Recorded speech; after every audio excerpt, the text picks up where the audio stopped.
Ah oui, maintenant j'ai vu. Bonsoir mes petits poulets. Je recommence ma vidéo par interruption de ma chère Aurore. Voilà, reprenons. Je recommence pas dans le même ordre parce que sinon on se lasse, n'est-ce pas? Mais pas du tout. Je commence par The Dagger and the Flame de Catherine Doyle chez Bayard. Alors j'aime bien parce qu'il y a marqué best-seller du New York Times. J'ai l'impression qu'il y a énormément de romans qui sont best-sellers du New York Times. Admirez-moi ces jaspages. J'adore les jaspages.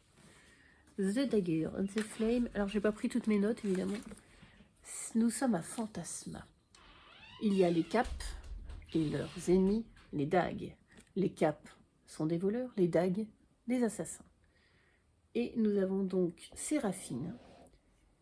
Sa mère se fait assassiner. Sa mère avait trouvé un peu un secret avec l'ombre. C'est quoi l'ombre? C'est une sorte de magie. Et donc Séraphine veut se faire embaucher chez les dagues pour... non, attendez, pardon. Elle se réfugie chez les capes, chez les voleurs, pour se venger des dagues, pour un jour les tuer et venger la mort de sa mère. Mais évidemment, vous en doutez, elle va rencontrer des dagues et elle va rencontrer Ransom, l'héritier des dagues. Et puis, Ransom est assez intéressant finalement. Quel secret au pluriel se passe dans la magie, dans la ville de Fantasma? Trahison, complot, ennemis, Roméo et Juliette, découvrez The Dagger and the Flame que j'ai beaucoup aimé. Je pense que ce roman aura une suite. Ah, ça serait possible. Si vous aimez ça, à lire à partir de 14 ans. Alors, ça vous dit peut-être quelque chose. Les chroniques, non pas de Bridgerton, de Silver Throne, de Chloé Bell aux éditions Hachette. Admirez-moi cette magnifique couverture. Silver Throne, le trône d'argent, les trônes de fer, non. Bref, nous sommes avec Lyra. Lyra est conteuse, elle compte à la cour des histoires pour faire vivre sa famille. Et puis parce que son père a eu une malédiction, non. Bref, elle doit faire vivre sa famille. Et au bal, elle rencontre, au bal masqué, elle rencontre qui? Le renard doré. Petite pause. Le renard doré, je te vois venir, Marianne et Rose. Le renard doré, à Paris, c'est le nom d'une librairie et d'un café spécialisé dans l'univers du Japon, de Miyazaki, des mangas. Si vous aimez tout ça, c'est au métro Jussieu. Et c'est aussi des éditions qui éditent des mangas. Donc là, Lyra ne rencontre pas les éditions, elle rencontre le renard masqué. Masqué, pourquoi? Le renard masqué est le garde du roi. Et Lyra va rencontrer tout ce petit monde, complot, trahison, ambiance de cour, un peu comme dans Bridgerton. On veut savoir ce qui se passe. C'est le premier roman de Chloé Bell, qui est bibliothécaire et autrice merveilleux, qu'on trouve sur Instagram aussi. Et j'ai trouvé que c'était un premier roman très réussi. Une histoire pleine de mystères, sympathique, qui se lit très bien. Un peu de love, un peu d'action, de complot, de trahison, rimant.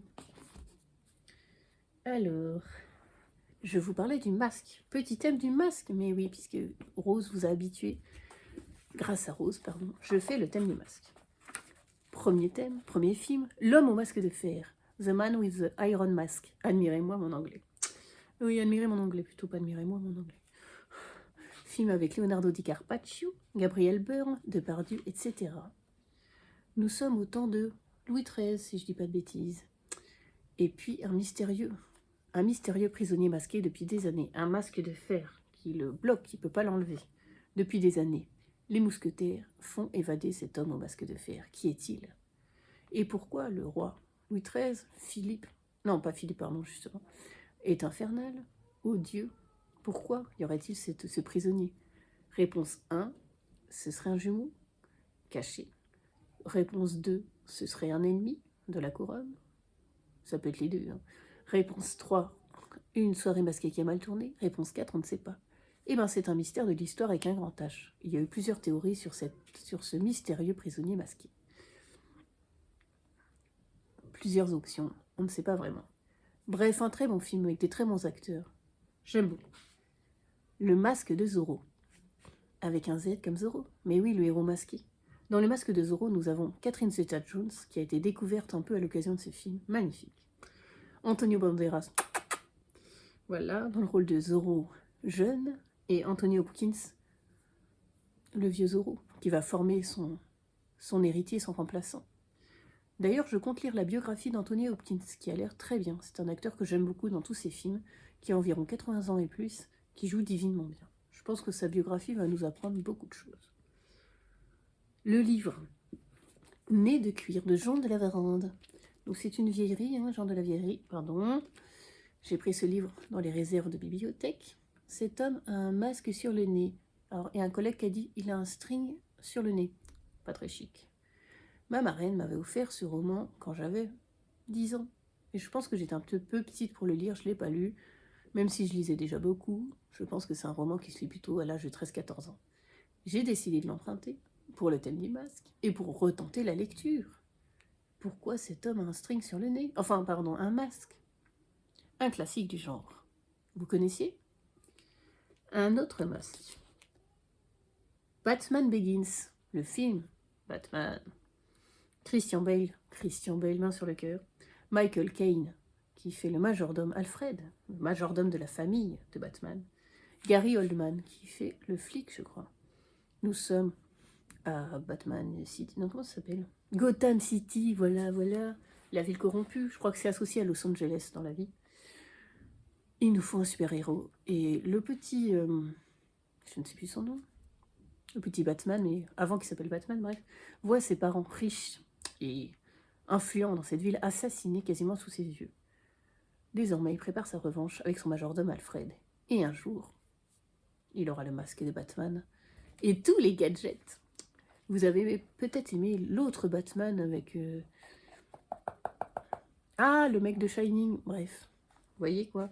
Moi, mon préféré, mon Batman préféré, j'ai un peu de mal, je suis fatiguée, c'est Batman Begins, je vous conseille. The Mask avec Jim Carrey.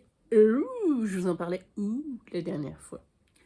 Jim Carrey, Cameron Diaz, un homme qui trouve un masque, le masque qui prend possession de son visage et qui en fait un personnage complètement dingue et loufoque et tout vert. Et un classique, est-ce que vous connaissez L'homme qui rit de Victor Hugo? Alors non, pas l'homme vache qui rit, ni l'homme fromage, l'homme qui rit. Nous sommes un soir de tempête de neige, une tempête terrible. Un bateau accoste, un enfant abandonné sur une plage. Cet enfant, à peine vêtu, va trouver une femme inanimée dans la neige avec un bébé dans ses bras. Le bébé n'a pas l'air mort, le bébé a l'air encore en vie. Le petit garçon prend ce bébé contre lui et avance péniblement dans la neige. Cette tempête est retranscrite de manière formidable par Victor Hugo. Bon, faites un peu patience, c'est un peu long.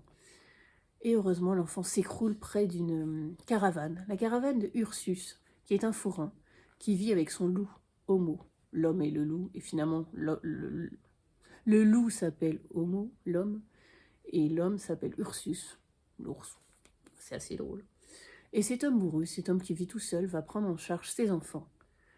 L'enfant s'appelle Gwynplaine. L'enfant a un sourire gravé au scalpel sur son visage. Parce que les comprachicos, les quoi? Des gens du voyage, je crois, espagnol, l'ont défiguré avec des scalpels pour en faire un sourire de là jusqu'à là, un peu comme le Joker, mais avec sa chair, pour qu'il attire la pitié des gens, pour la petite piécette, pour que les gens donnent de l'argent, comprenez? Et Dea, c'est le nom de la petite fille. Dea, à cause de la tempête, est aveugle. Et voilà nos deux enfants, Gwynplaine et Dea, qui vont grandir ensemble, qui vont faire participer au spectacle de ville en ville avec Ursus. Et qui sont-ils? Secret, amour, gloire et beauté. Bref, plein de choses dans ce roman magnifique de Victor Hugo. Mes amis Julien Salvia, Ludovic Alexandre Vidal, si vous cherchez sur Instagram, YouTube, Internet, avaient créé une comédie musicale, L'homme qui rit. C'était fantastique. Et d'ailleurs, maintenant, ils créent des comédies musicales. C'est leur métier. L'un la musique, l'autre les paroles. Ils sont très doués. Ils font des spectacles pour enfants, comme Tom Sawyer. Je n'ai pas encore eu l'occasion d'aller les voir, mais il faudra que j'y aille un jour avec Aurore. Ça, c'était le thème du masque. Passons maintenant à un truc un peu plus cool. Journal d'un libraire qui ne croyait pas aux histoires. Du libraire se cache. Le libraire se cache. D'ailleurs, sur Instagram, c'est aussi son compte Instagram. Aux éditions J'ai lu. J'adore cette couverture. J'avais été très attirée par ce titre et je remercie Sunshine Isabelle qui me l'a envoyé de sa bibliothèque. C'est l'histoire de Vivian, oui, je ne sais pas si on dit comme ça en anglais, Vivian, qui a hérité des livres de sa mère. Sa mère adorait lire, sa mère était assez austère, assez intellectuelle, assez sévère.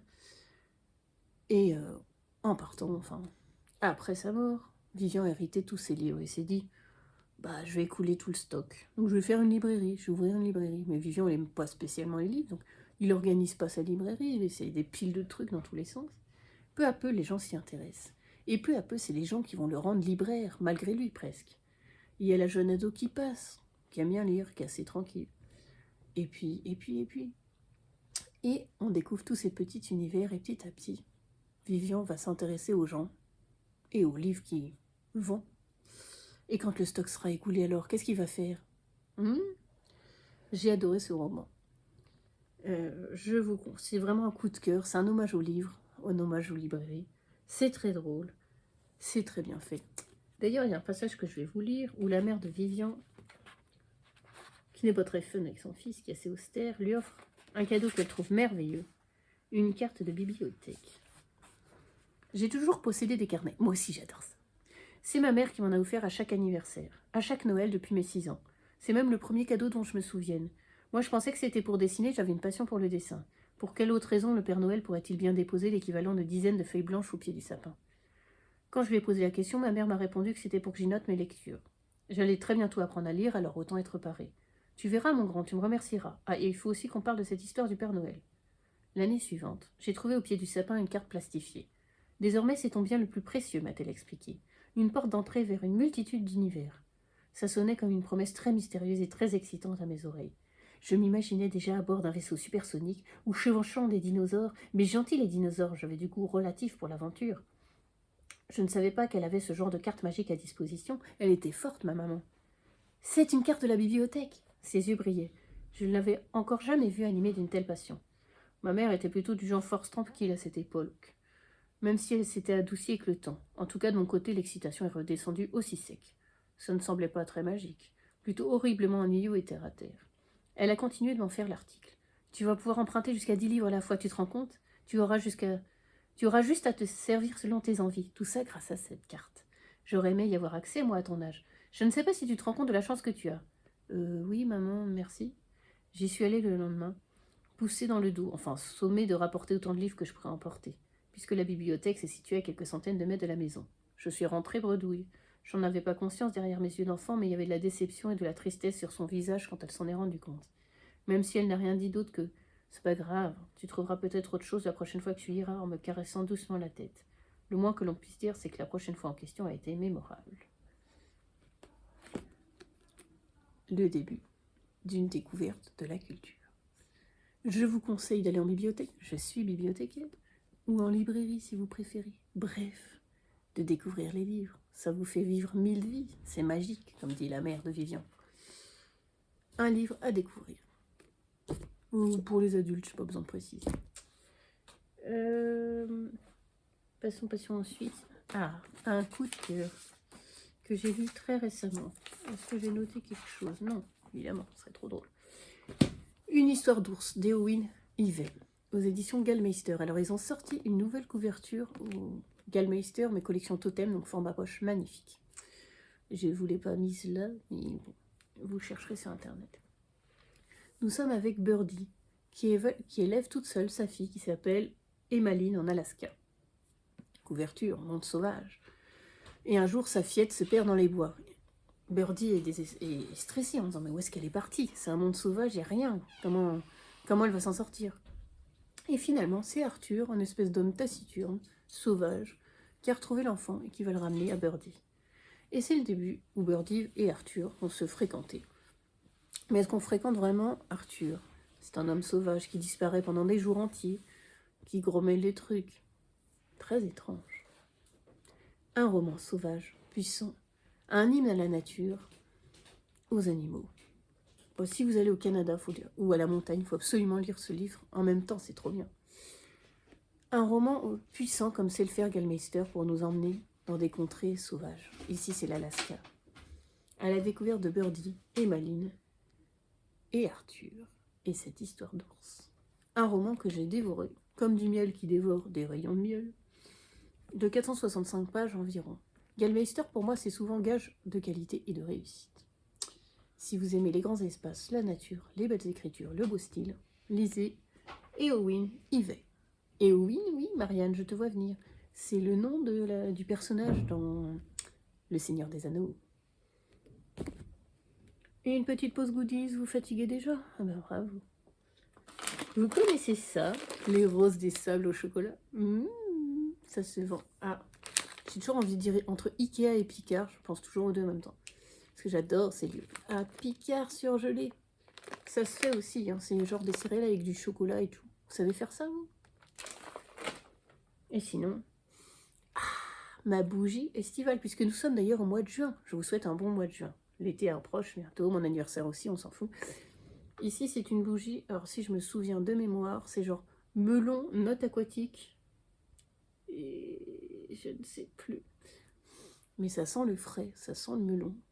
Une grosse bougie, parce que finalement, les grosses bougies, c'est bien. Ça vous éclaire bien votre pièce, ça fait une bonne ambiance, et ça dure un certain temps et un temps certain. Et après, ça vous fait un petit pot pour mettre des trucs. Oui, ça vient d'où, Club Noé? Ava et May, qui est une marque allemande de bougies que je vous ai déjà présentée. Alors, j'aime pas trop ça. Ça fait un peu comme si c'était un morceau de marbre. Mais bon, c'est censé faire chic. C'est tout pour les goodies, ne rêvez pas. L'influenceuse de Joyce Maynard. Chez Philippe Ray. J'adore cette autrice américaine. Je crois que j'ai lu tous ses livres, ou presque. J'avais découvert avec Long Weekend, qui a été adapté avec un film avec Kate Winslet, ma grande shoot de cinéma. Qu'est-ce que j'avais lu d'autre? Prête à tout. Au cinéma avec... Je ne sais plus son nom, je viens de voir un film avec elle. Bref, une femme prête à tout. Une femme carriériste. L'hôtel des oiseaux, etc., etc. Bref, un très bon style. L'influenceuse, c'est l'histoire de... J'espère que vous suivez Tammy et Kevin sur Internet. Tammy et son petit ami Kevin sont partis pour faire un road trip à travers les États-Unis. Ils ont créé un compte et on peut suivre ce compte. Oui, je suis désolée, je n'ai pas préparé mes gazouillis, j'ai pas eu le temps. Et comme ça faisait longtemps, il fallait les faire. Bref, ils partent sur les routes, mais ils n'ont pas l'air d'être sur la même longueur d'onde. C'est ce que ressent d'ailleurs Roxane. Roxane qui a un compte aussi sur Internet. Elle a fait un compte au nom de son chien, qui s'appelle Valérie. Et ça s'appelle... Si je retrouve, je vous dirai. Bref, on ne sait pas, mais c'est pas grave. Bref, Roxane les suit sur Internet. Elle les suit aussi dans la vie, avec sa petite caravane. Elle est passionnée par ce couple. Elle vit un peu par procuration, comme chantait Goldman. Elle met du vieux pain sur son balcon pour attirer les moineaux, les pigeons. Bref, super chanson sur comment on vit par procuration, c'est-à-dire les gens qui vivent à travers les autres, qui ne vivent pas pour eux-mêmes, qui vivent à travers ce que les autres vivent. Bref, et ben c'est le cas de Roxane. Et Roxane, elle a son chien Valérie, elle suit ce couple, et elle like leurs vidéos dès qu'il y a un truc. Pourtant, c'est pas passionnant ce que font Tammy et Kevin. En plus, Kevin, il a juste envie, c'est de... Voilà, avec Tammy, sauf que Tammy dit non, pas avant le mariage. Et puis, comment ils se connaissent? Par un site de rencontre? Il n'y a rien de mal à ça, mais c'est juste qu'on n'a pas l'impression que ce soit vraiment un couple. Qui font juste ça pour être influents, influenceuses, pour être sur Instagram, pour avoir des likes, pour être célèbres. Et tout ça jusqu'au jour où on découvre le corps de Tammy. Et Kevin a disparu. Que s'est-il passé? Et Roxane, est-ce qu'elle en sait un peu plus? Parce qu'elle les suit tout le temps. Un roman inquiétant mais assez révélateur sur les réseaux sociaux d'aujourd'hui. Voilà, lisez, découvrez Joyce Maynard. Un petit roman adulte de presque 200 pages. Je suis pas fan de la couverture, mais bon. Vile. Mon dernier livre lu, Un jour sans femme. Non, ça fait chanson, mais non en fait. De Laetitia Colombani chez l'Iconoclaste. J'aime pas la couve. C'est bon, c'est moche. Peut-être que Rose aime bien, oui, parce que Rose, elle aime bien les couves que moi j'aime pas. Bref, nous sommes amis, c'est pas grave, coucou Rose. Alors déjà, un problème juste graphique. C'est imprimé comme ça m'agace. Vous voyez, beaucoup d'espace en bas, c'est très collé au milieu. Et puis, il y a des mots qui sont coupés. Par exemple, là, il y a « ça reste piration » à la ligne, où il y a « irrépré cible nausée ». C'est chiant, pourquoi ils coupent les mots comme ça? Et surtout, vous avez remarqué, les numéros de page sont à gauche. C'est bizarre, d'habitude, on les met à droite. C'est pas cool, l'Iconoclaste. C'est quoi, là, Un jour sans femme? Eh bien, nous suivons plusieurs personnages, plusieurs femmes dans le monde. Islande, Katla est bouleversée parce que sa meilleure amie, son amie de toujours, a été assassinée par son conjoint. Violence conjugale. Oui, je vous fais un peu un raccourci, mais bon, c'est marqué derrière. Bref.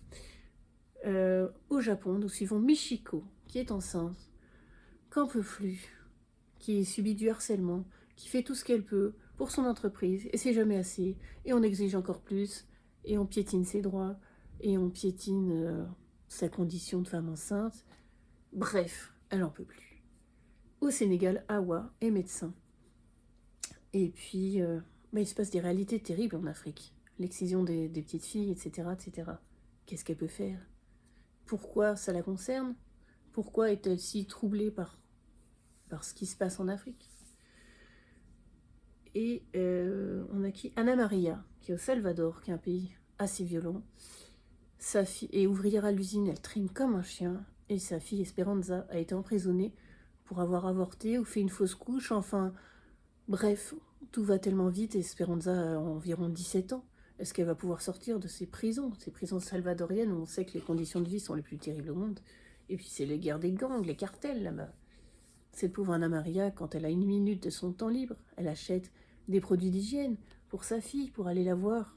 Mais elle sent bien qu'Esperanza dépérit, qu'Esperanza doit survivre dans cet univers difficile. Est-ce qu'elle sortira un jour? Et la violence en prison. Et Anna Maria se sent impuissante. Qu'est-ce qu'elle peut faire contre ce Goliath, ce géant qui est l'injustice pénitentiaire? Et ces femmes, elles en ont marre, elles en peuvent plus. Un jour sans femme, c'est l'idée de Katla. En Islande, elle décide de dire « Et si les femmes se rebellaient? Et si sur cette planète, zut, nom d'un chien, nous sommes à peu près la moitié de l'humanité, et si on arrêtait de se faire piétiner par les hommes, par les mauvaises personnes qu'elles fréquentent, Et si on disait non? Et si on arrêtait de bosser? Et si on disait non au boulot? Et si on disait non à la violence envers les jeunes femmes et les filles? Un jour sans femme dans le monde entier serait pas une bonne idée? C'est le roman de Laetitia Colombani, connue pour avoir écrit La Tresse. Vous aviez peut-être lu ce roman, il y avait plus de 3 personnages, une en Inde, une en Italie, une aux États-Unis. Ça avait fait un grand succès. Une en Inde, la condition des intouchables, qui doit travailler très dur pour que sa fille s'en sorte, et encore s'en sortira-t-elle avec ses castes? En Italie, c'est l'entreprise familiale qui va mal, et l'héroïne qui essaye de se battre pour sauver cette entreprise et sa famille. Et aux États-Unis, c'est une femme d'affaires qui découvre qu'elle a un cancer. Une histoire de cheveux, une histoire de tresse. La tresse qui entremêle les cheveux, les destins liés de ces femmes, ou pas liés, et pourquoi. Grand succès, La Tresse. Il y a aussi Le Cerf-Volant, qui est un roman intéressant. Et enfin, Les Victorieuses, qui parlait d'un endroit que je ne connaissais pas à Paris, le Palais de la Femme, où les femmes seules, les femmes victimes de violences, les femmes sont chouchoutées. Quelques temps, quelques mois, avant d'essayer de reprendre de leur envol. Donc le roman de Laetitia Colombani est très attendu. Est-ce que j'ai aimé? Oui et non. J'ai aimé parce que c'est toujours des histoires humaines très touchantes. Toutes ces femmes sont touchantes dans leurs histoires. Et puis, mais par contre, Un jour sans femme, moi je pensais que c'était comme une dystopie, que ça commençait comme ça, où en gros, vite, on parle des personnages, et après, Un jour sans femme, qu'est-ce qu'on fait si on se révolte, si les femmes arrêtent de faire tourner le monde? Finalement, c'est pas tout à fait le parti pris de Laetitia Colombani, qui décide de nous présenter ces personnages, et qui aborde ces thèmes presque en fin du roman. Une petite déception. Lisez-le, on en parlera. Alors, les albums jeunesse, oui j'ai fini, puisque dans la première vidéo, je commençais par ça. La dragonne qui ne savait pas cracher du feu, je ne sais pas si je vous l'ai présentée. Gemma Merino aux éditions École des loisirs. Et bien c'est une petite dragonne qui est pas douée comme sa famille. À chaque fois qu'elle souffle, ça fait... Comme moi, quand je siffle, ça fait... Pas top quoi. Et son père, qui a des super bottes rouges, les emmène, dit « Vous allez pas dans l'eau, c'est dangereux, ça éteint le feu. » Notre petite dragonne, elle aimerait bien être comme ses frères et sœurs qui ont des ailes qui poussent. Bah non. Alors, comme Superman de pacotille, elle se crée des ailes. Ça marche pas très bien. Elle se fait même canoniser. Enfin, pardon. Jeter en canon, comme ça. Boum! Et elle atterrit dans l'eau. Oui, elle ne vole pas, elle atterrit dans l'eau. Et là, stupeur, elle est super bien. C'est son élément. En plus, elle rencontre un dragon comme elle, qui n'a pas d'ailes. D'autres dragons sans ailes. Son père la repêche, et là, c'est un peu la crise de conscience. Papa, pourquoi j'y arrive pas? Pourquoi pas j'ai pas d'aile? Pourquoi je souffre pas du feu? Pourquoi je suis bien dans l'eau? Bah écoute ma chérie, c'est pas grave tout ça. Parce que tu n'es pas une dragonne. Ah bon, je suis quoi?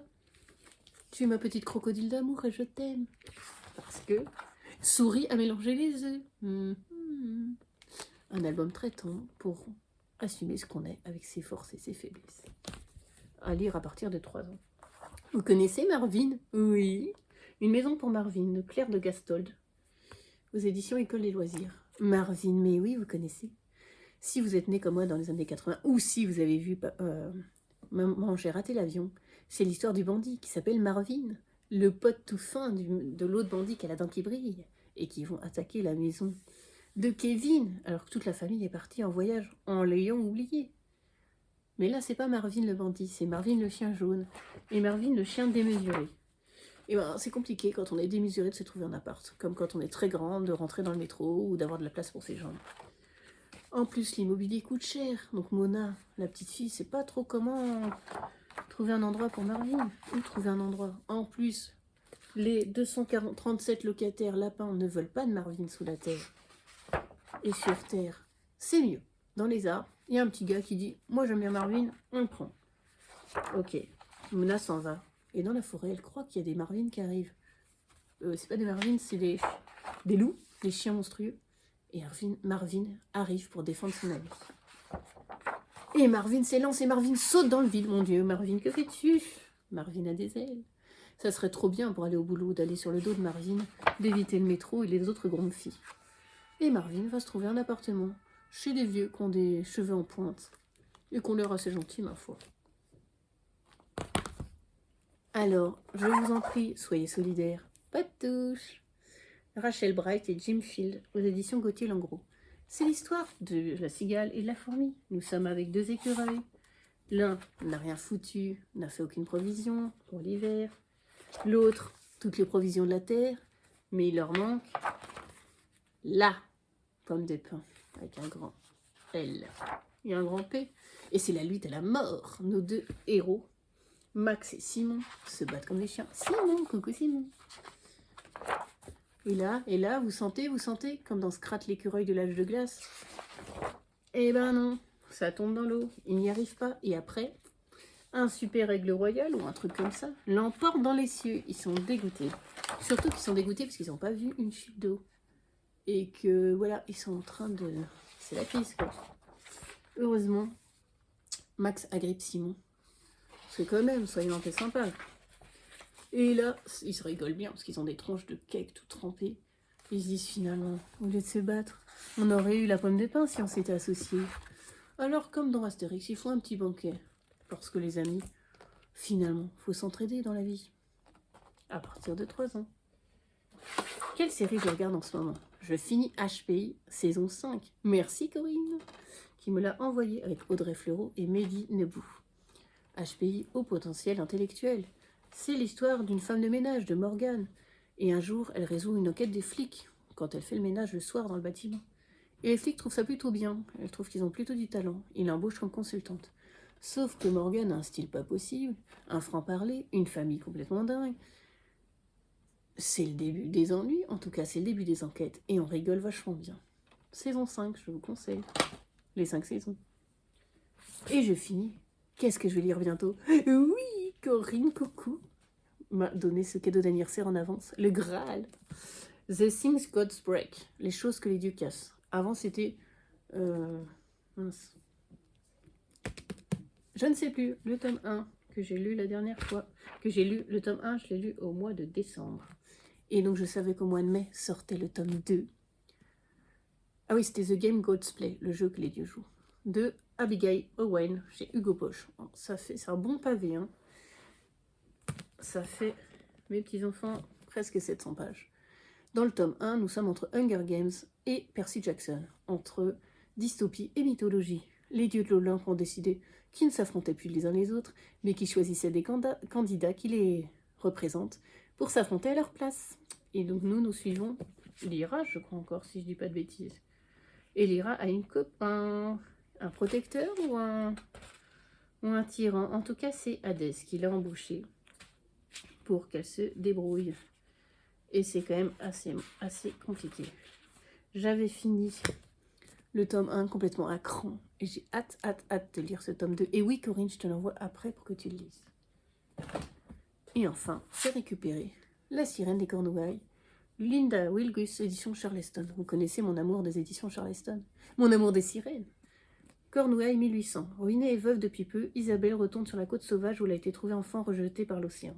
Elle espère entamer une nouvelle vie et enfin lever le voile sur ses mystérieuses origines. Car dans ce village battu par les vents, on murmure qu'elle serait la fille d'un esprit marin. Mais Isabelle ignore que son petit cottage isolé sert parfois de refuge aux contrebandiers qui sévissent le long du littoral. Ça fait penser à l'auberge de la Jamaïque. De l'autre, Daphné du Maurier.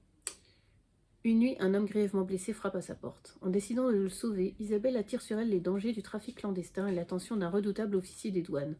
Alors que l'océan semble l'appeler et que ses souvenirs refont surface, Isabelle est entraînée dans une lutte où s'entremêlent amour, légende urbaine et violence des hommes.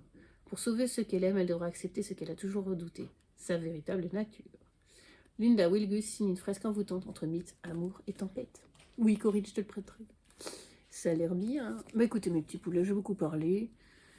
Est-ce que je vous ai présenté ma bougie qui sent le melon et les notes aquatiques chez Ava Aimé? Peut-être, en tout cas, je ne sais plus. Je ne sais plus ce que je dis, je ne sais plus ce que je fais.